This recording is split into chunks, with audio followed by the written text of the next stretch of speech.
Romance இது எங்கள் 2 பேருக்குமே ரொம்ப தூரமான ஒரு வார்த்தை. சண்டை அதுக்கு பஞ்சமே இல்லை. கேப் கிடைக்கும் போதெல்லாம் ஒருத்தரை இன்னொருத்தர் பங்கமாக செய்வோம். காண்டாகிறது கூட கௌரவமாக காட்டிப்போம். அடித்தாலும் ஏறி மிதித்தாலும் நீ எந்து அப்படின்ற உரிமையை மட்டும் எனக்குள்ள ஆழமாக பதிச்சிருக்க. என்ன வேணால் ஆகட்டும், யார் வேணால் போகட்டும், நம்ம ஒன்றா இருப்போம்னு ஒருத்தருக்கு ஒருத்தர் ப்ராமிஸ் பண்ணியிருக்கோம். எனக்கு தோள் கொடுக்குற தோழமையும் நீ தான். என் கண்ணு வேற யாராவது பார்த்தா கன்னத்தில் அரைகிறாலும் நீ தான்.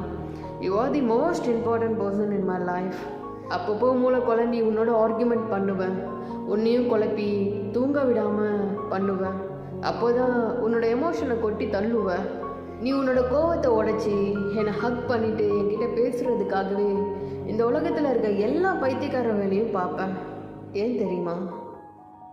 Because you are my love.